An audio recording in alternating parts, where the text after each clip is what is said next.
Hi అందరికీ. అందరెలా ఉన్నారు? నేనైతే బాగున్నాను. మీరు బాగుండాలని మనస్ఫూర్తిగా కోరుకుంటున్నాను. ఇదొచ్చేసి మండే రోజు చేసిన వ్లాగ్. నిన్న వ్లాగ్ ఎందుకు పెట్టలేదు అంటే, మండే రోజు ఈ వ్లాగ్ అయితే కంటిన్యూ చేస్తున్నాను. అప్పుడే ఆఫ్టర్‌నూన్ నాకు బాగా ఫీవరొచ్చిందనమాట. నేను మురుకులు చేస్తుంటే చలి జ్వరంలాగా వచ్చేసింది. అక్కడికే వీడియో గూడా స్టాప్ చేశాను. ఆ తర్వాత ఎడిటింగ్ ఇవన్నీ కుదరలేదనమాట. అందుకే నిన్న వీడియో అయితే అప్‌లోడ్ చేయట్లేదు. మండే రోజు మార్నింగ్ లేసిన తర్వాత ఇంకా ఎప్పటిలాగానే పనులన్నీ చేసుకుంటున్నాను. ఈరోజు 9 చుక్కల ముగ్గయితే వేస్తున్నాననమాట. ఒకటొచ్చే వరకి. ఇంకా అలుకు దగ్గర ఏసాననమాట. అది 7 చుక్కలు, తులసి కోట దగ్గరేమో 5 చుక్కల ముగ్గులైతే వేసేసాను. అయితే మొన్న చెప్పాను గదా! మీ అందరికీ మా అమ్మ 3 టైమ్స్ నన్ను కొట్టింది అని. ఒకసారేమో మటన్ పడేసినందుకు కొట్టింది. ఇంకోసారేమో బియ్యం పడేసినందుకు, ఇంకోసారేమో చెప్పకుండా సినిమాకి పోయినందుకైతే కొట్టింది. నాలుగోసారి గూడా కొట్టింది. ఇంకా ఇదే లాస్ట్ అనమాట. ఇగ తర్వాత ఎప్పుడూ కొట్టలేదు. ఆ నాలుగోసారి ఎందుకు కొట్టింది అంటే, ఈ నాలుగోసారి కొట్టినప్పుడైతే ఎలాంటి తీట పని చేయలేదు. ఫస్ట్ అయితే బియ్యం పడబోయడం, మటన్ పడేయడం ఈ 2 తప్పులనమాట. ఇంకోటి సినిమాకి పోయినా అని చెప్పేసి కొట్టింది గదా! నాలుగోసారి ఎందుకు కొట్టిందంటే, మా అమ్మ ఒక దగ్గరికెళ్ళొద్దని పదే పదే చెప్పింది. అయినా గూడా నేను ఆమె మాట వినిపించుకోకుండా వెళ్ళినా. అందుకే నా ఫ్రెండ్స్ ముంగట నన్ను మా అమ్మ అయితే ఇష్టం వచ్చినట్టు కొట్టింది. అయితే నాకు రేగిపళ్ళంటే చాలా ఇష్టం అనమాట. అవి చిన్న రేగిపళ్ళుంటాయి గదా! అవి మస్తు ఇష్టము. అయితే మా బావి కాడ మస్తు చెట్లుండే అనమాట. అప్పుడేంటి అంటే ఈ పొలాలు ఇవన్నీ ఏం లేవు. అప్పుడు వాటర్ లేవు గాబట్టి ఈ పొలాలు లేవు గానీ పత్తి చేన్లు మాత్రం ఉండే. ఆ తర్వాత కంది చేన్లు. అయితే మా బావి దగ్గర ఒక ఎకరం, ఒక 2 ఎకరాల వరకు పాడుబడ్డ చెలక ఉండేదనమాట. ఆ చెలకల ఈ రేగుపళ్ళ చెట్లు బాగా ఉండేవి. అయితే నేను, మా అక్క సాయంత్రం అయితే బావి దగ్గర పోయి కట్టెలు తీసుకొచ్చేవాళ్ళము. ఇప్పుడు మా పొలంలో ఏమన్నా చెట్లు కొడతారు గదా! అవి ఎండిపోతే ఆ కట్టెలన్నీ ఒక దగ్గర ఏస్తారనమాట. మా నాన్న పొద్దున్న బాయికాడికి పోయినప్పుడు ఆ కట్టెలే మేము సాయంత్రము కొట్టుకొచ్చేదనమాట. అయితే నేను, అక్క పోయినప్పుడల్లా అక్కడ ఖాళీ ప్లేస్ ఉంటది గదా! ఆ ప్లేస్‌ల నుంచే పోవాలి. అప్పుడు రేగిపళ్ళు మస్తు ఉండే అనమాట. ఆ రేగిపళ్ళన్నీ తెంపుకొని చిన్న కట్టెలు కట్టుకొని వచ్చేవాళ్ళమనమాట. ఇలా 2 రోజులకొకసారి, 2 రోజులకొకసారి బావి దగ్గరకు పోయేది, కట్టెలు తీసుకొనొచ్చేది. అయితే తెచ్చుకున్న రేగిపళ్ళు ఉంటాయి కదా! అవి ఆ రోజు కాకుండా కచ్చవి, పండువి అన్నీ డివైడ్ చేసేదనమాట. ఇంటికొచ్చినంక ఇలా ఒక పెద్ద ప్లాస్టిక్ కవర్ ఉంటది గదా! బ్లాక్ కవర్ దాని నిండా తీసుకొచ్చుకునేది. ఇంటికి వచ్చినంక దాంట్లోకించి నేను, అక్క ఇద్దరమైతే రేగిపళ్ళని సగం పంచుకునేదనమాట. పంచుకున్న తర్వాత నేనేం చేసేదంటే, ఆ రెండిటిని ఒక 2 భాగాలుగా డివైడ్ చేసేది. ఒకటేమో బాగా పండినయి, ఒకటేమో బాగా కచ్చగా ఉన్నాయన్నమాట. ఇప్పుడు బాగా పండినయేమో వెంటనే తినొచ్చు. కచ్చగా ఉన్నయి గూడా ఎక్కువగా తింటాం కానీ, కొంచెం ఏంటి అంటే రేపటికి పండిపోతాయి గదా! ఇంకా టేస్ట్ బావుంటాయని జెప్పేసి వాటిని పక్కన పెట్టేసి, ఇంక రోజు ఈ పండిన రేగిపళ్ళు ఉంటాయి గదా! రోజు స్కూల్ యూనిఫార్మ్‌లా మనకు సైడ్‌కి ఒక జోబ్ ఉంటది గదా! బ్లూ కలర్ స్కర్ట్‌లా ఆ జోబ్‌లో పోసుకొని స్కూలుకి పోయేదాన్ని. స్కూలుకి పోయినంక నాతో పాటు నా ఫ్రెండ్స్ గూడా చాలామంది రేగుపళ్ళు తెచ్చుకునేవాళ్ళు. కొందరేమో బయట కొనుక్కునేవాళ్ళనమాట. నేను ఎలాగో బావి దగ్గర నుంచే తెచ్చుకుంటాను గాబట్టి కొంచెం ఎక్కువగానే తీసుకెళ్ళేది. ఇంకా వేరే ఫ్రెండ్స్ అడుగుతేనేమో వాళ్ళకు 4, 5 ఇట్లా కౌంట్ చేసి ఇచ్చేదాన్ననమాట. నా బెస్ట్ ఫ్రెండ్స్‌కేమో ఎక్కువ ఇచ్చేదాన్ని. ఎప్పుడు అయినా సరే ఈ స్కర్ట్‌లో అయితే మస్తు రేగిపళ్ళు ఉండేవనమాట. ఆ రేగిపళ్ళు తిని, తిని నాలుకంతా పగిలిపోయిందనమాట. అన్నం తినరానంతగా అయిపోయింది. అన్నం తింటే చాలా మండేదనమాట. అట్లా అయిపోయింది. బాగా రేగిపళ్ళైతే తిన్నాను. ఇట్లనే ఏంటి అంటే రోజు ఈవినింగ్ అయితే అక్కెమ్మటి కట్టెలకు పోయి రేగిపళ్ళు తెచ్చుకుంటా. కొన్నిసార్లు ఏంటి అంటే తెచ్చుకోలేని టైం కూడా ఉంటదనమాట. ఒక వారం గూడా ఇట్లా కట్టెలకు పోలేదనుకో నేనేం చేసేదాన్ని ఈవినింగ్ కలగాలనే మళ్ళా బావి దగ్గరకు పోయి ఆ రేగిపళ్ళైతే తీసుకొచ్చేదాన్ననమాట. ఇలా రేగిపళ్ళు తీసుకురావడము, తినడము ఇదంతా నా ఫ్రెండ్స్ అందరికి తెలుసు గదా! సరితకి ఇప్పుడు మస్తు రేగిపళ్ళు దొరుకుతాయి. ఏడ దొరుకుతాయి అని జెప్పేసి నా ఫ్రెండ్స్ అడిగితే నేనన్నాను గదా! మా బావి కాడ మస్తు పెద్ద పెద్ద చెట్లుంటాయి. ఆడ మస్తు రేగిపళ్ళుంటాయి. నేను ఆడ నుంచే తీసుకుంటా అంటే, ఇగ నా ఫ్రెండ్స్ ఏం జేసేది ఇప్పుడు సండే ఎప్పుడైతే స్కూల్ ఉండదో అప్పుడు మా ఇంటికొచ్చేది. సరిత పా రేగిపళ్ళకి పోదామంటే, ఇంక మేమందరం కలిసైతే రేగిపళ్ళకి పోయి వచ్చేదనమాట. ఇలా బాగా రేగిపళ్ళకి పోవడం అయితే అలవాటయిపోయింది. నేను రేగిపళ్ళకి వాటిలో నుంచి కొంచెం మా అక్కకిస్తేనేమో మా ఇంట్లో అమ్మకి చెప్పకపోయేది. ఒకవేళ ఎప్పుడైతే ఆమెకు రేగిపళ్ళు ఇయ్యనో అప్పుడు కావాలనే మా అమ్మకి చెప్పేదనమాట. ఈమె రోజు స్కూల్ నుంచి రాగానే రేగిపళ్ళకి పోతుంది. ఆదివారం వస్తే చెప్తే ఆళ్ళ దోస్తులని తీసుకొని పోతుందని జెప్పేసి మా అమ్మకి అక్క ఒక 3, 4 టైమ్స్ అట్లా జెప్పింది. మళ్ళా అప్పుడప్పుడు అమ్మ నైట్ అన్నం తినేటప్పుడు అన్నం తింటలేనని అబ్జర్వ్ చేసేది గదా! ఎందుకు తింటలేనంటే నాలుక మొత్తం పగిలి మస్తు రెడ్‌గా అయిపోయింది. ఆ రేగిపళ్ళని కచ్చవి, పండువి చప్పరిచ్చి, చప్పరిచ్చి అలా మండిపోయిందనమాట. ఇంకా అమ్మ ఈమె రేగిపళ్ళు ఎక్కువ తింటుందని జెప్పేసి బాగా అర్థమైపోయింది. ఆ తర్వాత ఫ్రెండ్స్‌ని తీసుకొని గూడా పోతున్నగా. ఇది గూడా తెలిసిందనమాట. ఆదివారం ఫ్రెండ్స్‌తోని రేగిపండ్లకు పోతేనేమో మా అమ్మ డైలాగులేంటిదంటే, "పట్ట వాటిలి ఆదివారం పూట ఎందుకు పోతావు? అన్ని మంచి రోజులుంటాయా? తిప్పేసుకునోళ్ళు, తీసేసుకునోళ్ళు ఇవన్నీ అక్కడనే ఉంటదో. ఆదివారం పూట బయటికెళ్ళొద్దు, శెలకల పొంటి తిరగొద్దు" అని జెప్పి మా అమ్మ ఒకటే చెప్పేది. మళ్ళా సాయంత్రం టైంలో రేగిపళ్ళకి పోతేనేమో, "గీ సాయంత్రం పూట రేగిపళ్ళకి పోవడం అవసరమా అసలు? ఎందుకు? ఇయంతా తినుడు మంచియి గావే గావు. ఎక్కువ తినొద్దు. సాయంత్రం సల్లగాలికి పురుగు పూసి అయన్నీ బయటికెళ్తాయి" అని జెప్పేసి ఇట్లా బెదిరిచ్చేదనమాట. అయితే మళ్ళీ ఒకరోజు స్కూల్‌కి హాలిడే వచ్చింది. నా ఫ్రెండ్స్ అయితే మా ఇంటికి మళ్ళీ వచ్చారు రేగిపళ్ళకి పోదాం అని జెప్పేసి. వాళ్ళు గూడా ఇంకా పెద్ద పెద్ద ప్లాస్టిక్ కవర్లు తీసుకొని 12 గంటలకో ఏమో ఆ టైంలో వచ్చారనమాట. ఆఫ్టర్‌నూన్ టైంలో. వస్తే మా అమ్మ వాళ్ళని పిలిచింది. "ఏడికి పోరలు మీరు పోయేది? రేగిపళ్ళెందుకు? ఏదెందుకు? ఎండలేమన్నా ఊకనే కొడుతున్నాయా? మస్తు ఎండలు కొడుతున్నాయి. ఈడొచ్చిన పిల్లలు గిట్ల చెట్ల పొంటి, చీమల పొంటి తిరగొద్దు" అది ఇది అని జెప్పేసి వాళ్ళని గట్టిగా అని వాళ్ళనైతే రిటర్న్ పంపించిందనమాట. ఎంత రిటర్న్ పంపించినా ఇగ మనం ఊకుంటామా? నెక్స్ట్ మళ్ళా సండే వచ్చింది. సండే వస్తే మళ్ళా నేను, సింధు, భవాని, సుగుణ వీళ్ళ నలుగురం కలిసైతే మేము రేగిపళ్ళకెళ్ళాము. అయితే రేగిపళ్ళకి పోయినప్పుడల్లా ఏంటి అంటే పెద్ద చెట్టు ఉంటది గదా! ఫస్టు ఆ చెట్టుకు ఎక్కడ మంచి మంచి రేగిపళ్ళున్నాయో చూసేదనమాట. చూసిన తర్వాత వాటి కింద చున్నీలుంటాయి గదా! చున్నీలు పరిసేది. పరిసిన తర్వాత చెట్టుని గట్టిగా ఊపితే కొన్నేమో చున్నీలో పడతాయి. కొన్నేమో పక్కకు పడతాయి గదా! మళ్ళా పక్కకు పడ్డ వాటిని అన్నీ ఏరుకొని చున్నీలో పోసి మళ్ళా ఎన్ని రేగిపళ్ళయితున్నాయి, ఆ ప్లాస్టిక్ కవర్‌లో పడతాయా, ఇంకా నిండుతాయా అని జెప్పేసి చూసుకుంటూ, చూసుకుంటూ అయితే మేము తెంపుకునేవాళ్ళము. మా దగ్గర మేము తెచ్చుకున్న ప్లాస్టిక్ కవర్ మొత్తం నిండాలి. తర్వాత చున్నీలో కొన్ని రేగిపళ్ళు ఉండాలనమాట. ఇవి తినడానికి 3, 4 డేస్ వస్తాయని జెప్పేసి ఎప్పుడు హాలిడే వచ్చినా గూడా మరిన్ని రేగిపళ్ళయితే మేము పట్టుకొచ్చుకునేది. అయితే మా అమ్మ అప్పటికి నాకు ఇంట్లో బాగా వార్నింగ్ ఇస్తుంది. రేగిపళ్ళు తింటే నేను అన్నం తింటలేను, మొత్తం నాలుకంతా పగులుతుంది అని జెప్పేసి, మళ్ళనేమో అటు ఇటు చెలకల పొంటి పోవద్దు, మంచి చెడు ఇవన్నీ చూసుకోవాలని జెప్పేసి ఒకటే వార్నింగ్‌లిస్తుంది. అయినా గూడా మనం ఏంటి అంటే ఆ రేగిపళ్ళ మీద ఉన్న పిచ్చితోని మా అమ్మ చెప్పిన మాటలు నేనేం పట్టించుకోలేదు. ఒకరోజు సండే వచ్చింది. సండే రాగానే మళ్ళీ వీళ్ళు ముగ్గురైతే మా ఇంటికొచ్చిర్రు. "సరిత రేగిపళ్ళకి పోదాం పా" అంటే పొద్దున్నే పోయినామనమాట. 11 గంటలకో ఏమో అప్పుడే పోయినాము. ఒక పెద్ద చెట్టనమాట. ఆ చెట్టుకి ఆనుకొని ఒక 3, 4 చెట్లుంటాయి. అయితే అవన్నీ ఎట్లుంటాయంటే గుబురుగుంటాయనమాట. దాంట్లోకి మనం ఇలా నిలబడి ఉంటే ఆ రేగిపళ్ళని తెంపుకోలేము. కూర్చొనే తెంపుకోవాలనమాట.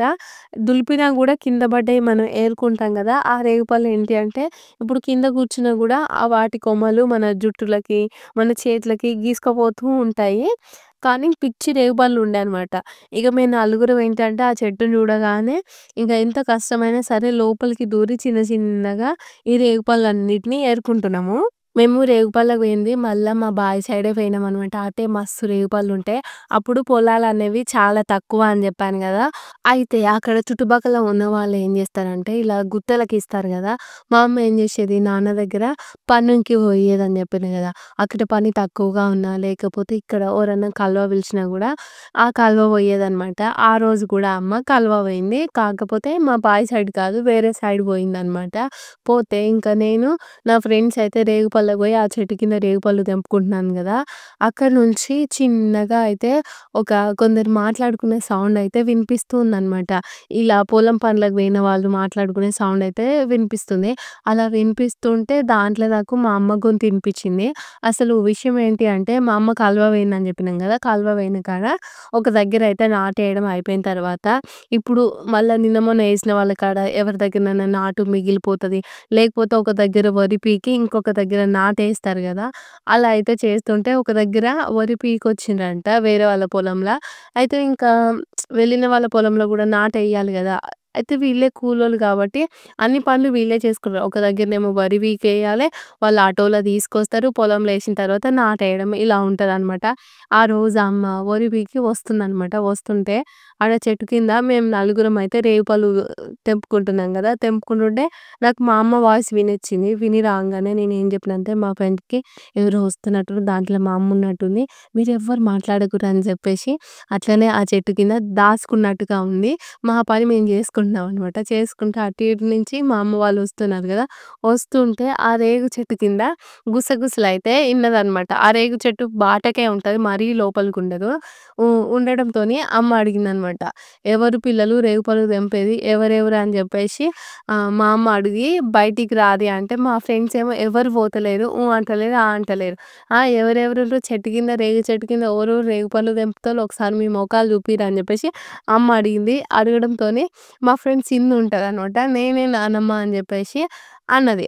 అనడంతోని ఏంటి అంటే మా అమ్మ ఆళ్ళు సింధు ఉంటే ఖచ్చితంగా నేను ఉంటా అని జెప్పేసి కావాలనే ఎవలెవలో వచ్చిండ్రు నువ్వు ఒక్కదానివే వచ్చినవా రేగుపళ్ళకి అని జెప్పేసి మా అమ్మ అడిగింది. అయితే సింధు ఏం చెప్పిందంటే, నేను, భవాని ఇద్దరమే వచ్చినాం నాయనమ్మ అని జెప్పేసి సింధు చెప్పిందనమాట. అవునా! మా సరిత రాలేదా అంటే, లేదు నాయనమ్మ సరిత రాలేదు ఇంటికాడనే ఉంది అని జెప్పేసి సింధు చెప్పడంతోని నేనేంటి అంటే కొంచెం డౌట్‌గా చూస్తున్నా అనమాట. మా అమ్మ ఖచ్చితంగా నన్ను ఉన్నా అని జెప్పేసి అబ్జర్వ్ చేస్తది అంటే, నలుగురు బయటికి రారు ఎవరెవరున్నరో చెట్టు కింద నుంచి బయటికి రావాలి అనంగానే సింధు, సుగుణ, భవాని ముగ్గురొచ్చిండ్రు. ఆ తర్వాత ఏందంటే ఇంకోలో ఉన్నట్టు కొడుతుందిగా అని జెప్పేసి మా అమ్మ అనడంతోని ఇంక నేను నెమ్మదిగా ఆ గుబూరు చెట్లలోకించి బయటికొచ్చినా. ఇగ మా అమ్మ నన్ను జూషింది. చూసి నీకెన్ని సార్లు జెప్పినా రేగిపళ్ళకి రావద్దు, ఈ పట్ట వాటిలు తిరగొద్దు అని జెప్పేసి బయట ఒక వేప బరిగె ఉండే అనమాట అక్కడ పెద్దది. దాన్ని తీసుకొని వాళ్ళ ముంగటనే ఇష్టం వచ్చినట్టు కొట్టిందనమాట. "నువ్వు ఆ దాంట్లో దాసుకొని నేను లేనని చెప్పునని చెప్తావు. నాకు ఇనిపిస్తలేదనుకుంటున్నావా" అని ఇష్టం వచ్చినట్టు కొట్టింది. నన్ను కొడుతుంటే మా ఫ్రెండ్స్ అయితే సప్పుడుగా అంటున్నారు. ఏమనలేదనమాట. ఆపలేదు, లేకపోతే నవ్వలేదు. మా అమ్మ అట్లా తిడుతూ కొడుతుంటే వీళ్ళు మాత్రం అట్లనే చూస్తుండ్రు. అయితే మా అమ్మ ఏం చేసింది ఇష్టం వచ్చినట్టు కొట్టి నా దగ్గరున్న రేగిపళ్ళన్నీ పడబోస్తా అని చెప్పేసి గుంజుకొని పోయిందనమాట. ఆమె పొలానికి పోవాలి కదా నాటేస్తానుకు. ఇగ నువ్వైతే ఇంటికి పో బిడ్డ నైట్ వచ్చినంక నీ సంగతి చెప్తా. నీ సంగతేందో చూస్తా అని అనుకుంటా అయితే పోయిందనమాట. ఇంకా అమ్మ పోయినంక మస్తు ఏడ్చిన. కొద్దిసేపు ఏడ్చిన. ఒక 6 నిమిషాలు ఏడ్చిన. ఎందుకంటే బాగా దెబ్బలు తాకినాయి. మా ఫ్రెండ్స్ ఏమనుకుంటారు అసలు అని చెప్పేసి అనుకుంటున్నా. వాళ్ళేమన్నారు తెలుసా? పోనీలే సరిత మీ అమ్మ రేగిపళ్ళు తీసుకుపోయిందిగా మా దగ్గర మస్తుగున్నాయిగా ఇవి ఇస్తాను దావే అనంగానే అందరం ఇంక సంకలు కొట్టుకుంటా ఇంటికైతే పోయినాము. అప్పటికి ఇంక 5 నిమిషాలల్లే మా అమ్మ కొట్టిన దెబ్బలు కూడా అయిపోయినాయి. అయిపోయిన తర్వాత ఇంటికి పోయినంక ఇప్పుడు మా అమ్మకు ఫ్రస్ట్రేషన్‌లో వచ్చిన మాటలన్నీ ఉంటాయి కదా! మా ఫ్రెండ్స్ ఇక వాటిని గుర్తు చేస్తూ తెగ నవ్వుతున్నారనమాట. ఇష్టం వచ్చినట్టు తిట్టింది మా అమ్మ. ఇంగో గిట్ల తిట్టింది, గిట్ల కొట్టింది అని చెప్పేసి ఒకటే నవ్వుతుండ్రు. అప్పుడు వాళ్ళు నవ్వుతుంటే ఏదోలా అనిపించింది గానీ ఇప్పుడైతే ఒక మంచి తీపి గుర్తుగా అయితే గుర్తనమాట. వాళ్ళే గుర్తు చేస్తారు ఇప్పటికి. మీ అమ్మ ఆ రోజు మనం రేగిపళ్ళు పోతే ఎట్లా కొట్టింది, ఇష్టం వచ్చినట్టు కొట్టింది. నిన్నే కొట్టింది మమ్మల్నయితే మా అమ్మ, నాయన కొట్టనే కొట్టరు అని చెప్పేసి ఇప్పటికి గుర్తు చేస్తూ ఉంటారు. భలే సరదాగా అనిపిస్తుంది. ఇక ఆ రోజైతే ఇలా రేగిపళ్ళకి పోయినందుకు మా అమ్మ ఆడ కొట్టిందని చెప్పినంక ఇక ఇంటికి పోయినంక మా అమ్మ వచ్చే టైంకి నేను మంచిగా బుద్ధిమంతురాలు లెక్క పొద్దున్నుంచి బుక్కులు పట్టుకున్నట్టుగా ఆమె వచ్చే టైంకి మంచిగా రాస్తున్నా. మా అమ్మనేమో ఎప్పుడు రాత బంద్ చేస్తదా? ఎప్పుడు ప్రోగ్రామ్ స్టార్ట్ చేయాలా? అని చెప్పేసి మా అమ్మ చూసింది. నేనేం చేసినా అంటే ఆమె రాంగానే 6 గంటలకు స్టార్ట్ చేసినాగా రాత్రి 9:30 దాకా ఏం రైటింగ్ లేకున్నా రాసిందే రాసి ఇక 9:30కి బుక్కులు బంద్ చేసి అప్పుడు పోయి పండుకున్నా. ఇక మా అమ్మ ఏం చేసింది ఈమె రాసుకుంటుంది కదా అని చెప్పేసి ఇక పురాణం అంతా ఏమీ చదవలేదనమాట. గిట్లా రేగిపళ్ళకి పోయినందుకు ఇష్టం వచ్చినట్టయితే మా అమ్మ నన్ను మస్తు కొట్టింది. నేను 10థ్ క్లాస్‌లో ఉన్నప్పుడే రేగిపళ్ళకి పోయినా. అమ్మతోని దెబ్బలు తిన్నా. ఆ టైంలో కూడా మా అమ్మ కొట్టింది. ఇంకా ఇదే అనమాట లాస్ట్ అమ్మ కొట్టడము. ఇక మళ్ళీ ఆ తర్వాత ఎప్పుడు నన్ను కొట్టలేదు. ఇంకా నేను కూడా రేగిపళ్ళకు పోవడం అయితే మానేసిన. అప్పుడప్పుడు మా అమ్మ కలవ పోతది కదా! టిఫిన్‌లో రేగిపళ్ళయితే తీసుకొచ్చేదనమాట. ఇగ నేనైతే గిట్ల గీ 4 విషయాలలో మా అమ్మతోని దెబ్బలైతే బాగా తిన్నా. మరి మీరు ఏ విషయాల్లో మీ అమ్మ, నాన్నతో దెబ్బలు తిన్నారు? కామెంట్ చేయమని చెప్పినా కానీ ఇప్పటివరకైతే ఎవరు నాకైతే చెప్పట్లేదు. ఇగ గిట్ల అయితే అయిపోయిందనమాట నా రేగిపళ్ళ స్టోరీ అయితే. ఈరోజు వ్లాగ్‌లో ఏం చేశానంటే పొద్దునైతే ముగ్గేసేసాను. ఆ తర్వాత పిల్లలిద్దరిని స్కూలుకి పంపించాను. వాళ్ళకి ఈరోజు హిందీ ఎగ్జామ్ ఉందనమాట. అందుకే నేను పని చేస్తుంటే విషు అయితే లేచి ఆడ హోంవర్క్ అయితే రాసుకుంటుంది. ఆ తర్వాత పిల్లల్ని పంపించిన తర్వాత చిక్కుడుగాయ ఫ్రై చేసి ఈరోజైతే మురుకులు చేస్తున్నాను. ఈ మురుకులు చేసేటప్పుడు ఏంటి అంటే చాలా యాక్టివ్‌గానే డే మొత్తం స్టార్ట్ చేసిన. అప్పటిదాకా ఇంట్లో పనులన్నీ చేసి ఒక 1 కేజీ వరకైతే నేను పిండి కలిపేసాను మురుకులు చేయడానికి అని జెప్పేసి. మురుకులు చేశాను. ఫస్ట్ ఏమో సన్న మిక్చర్ ఆ తర్వాత మురుకులు చేద్దామని అనుకోని కొంచెం సన్న మిక్చర్ చేసేసాను. కానీ టైం అయితే చాలా పడుతుంది. అప్పటికి నా కాళ్ళు బాగా గుంజుతున్నాయన్నమాట. అప్పుడేంటో నాకు అర్థం కాలేదు.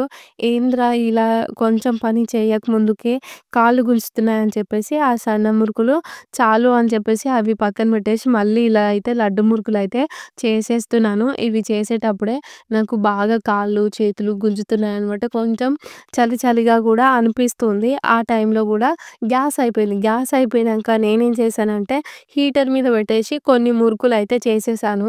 ఇంకా హీటర్ మీద అంటే ఇంకా టైం పడతదనమాట. ఇంకా నాకు నిలబడే ఓపిక పోతుంది. కొంచెం చలిగా అనిపిస్తుంది.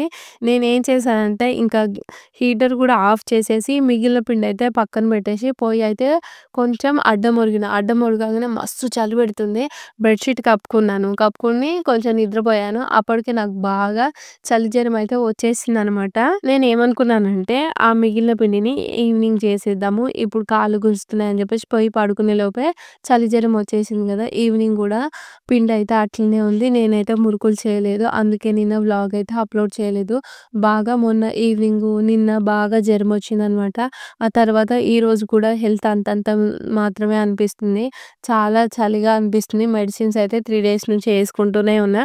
అందుకే వ్లాగ్ అయితే అప్‌లోడ్ చేయలేదు. మరి మీ అందరికీ ఈ వీడియో నచ్చితే లైక్ చేసి మన ఛానెల్‌ని సబ్స్క్రైబ్ చేయండి. Okay friends. బాయ్ మరి.